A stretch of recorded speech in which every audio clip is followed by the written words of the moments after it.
Ain't Fun is a song by American rock band Paramore, released as the fourth single from their self-titled fourth studio album Paramore.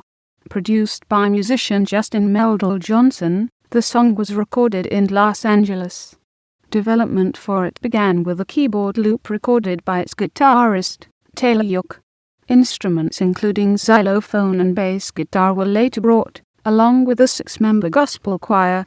York and the band's vocalist, Hayley Williams, wrote the song based on her experience of relocating, and the latter's subsequent attitude. The song received critical acclaim from music critics, who hailed its musical diversity. It was serviced to mainstream radio in the United States and Italy. A 12-inch vinyl of the single was released for Record Store Day 2014. The song became Paramore's highest-speaking single on the US Billboard Hot 100, peaking at number 10 and received double platinum certification from the RIAA, having sold over 2 million singles. Internationally, the song garnered moderate commercial outcomes, reaching the top 40 of Australian, Canadian, and Venezuelan charts.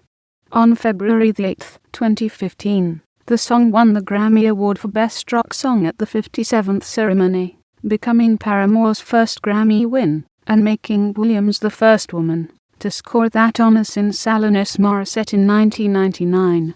Ain't Fun was performed on television several times, including on The Voice, Late Night with Seth Meyers and American Idol.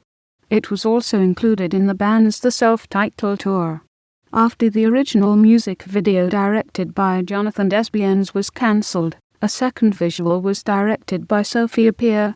The latter, released in January 2014, documents the band attempting to break a series of world records.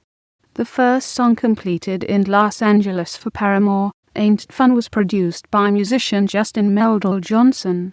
Development for the song started in a hotel room, where Taylor York created an audio loop with his keyboard, which Williams likened to works by Siaci and the Banshees and Paul Rabel.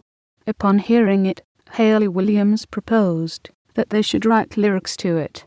Later, Williams and York started layering their voices to imitate those of gospel choir members.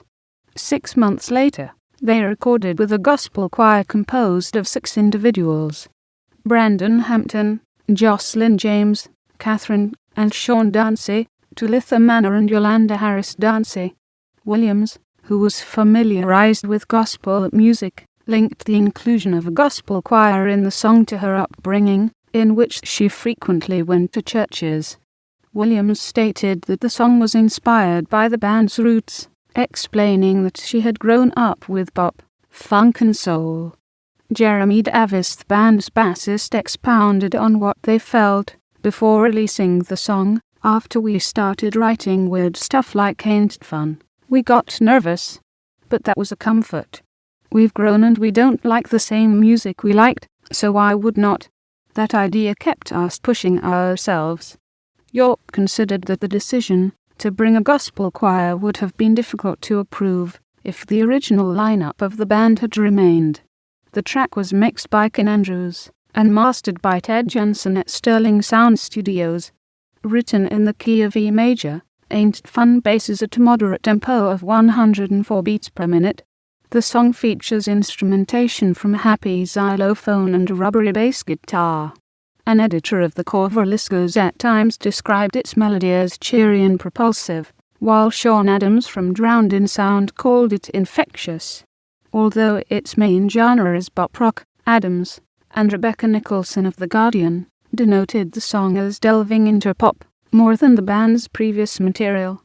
The former also compared it to the works of Incubus, while Nicholson stated, "sounds as if Alexander O'Neill has just discovered Refused's back catalogue." Theon Webber of Spin labeled it as bouncy, while denoting it as a new wave song. Writing for the AV Club, Annie Zaleski described the song as a mixture of rhythm and blues and pop. John Dolan of Rolling Stone characterized it as soul-powered. Cameron Adams from news.com.au described it as a funk rock song, while Scott Heisel from Alternative Press classified it as a blast of New Jack Swing.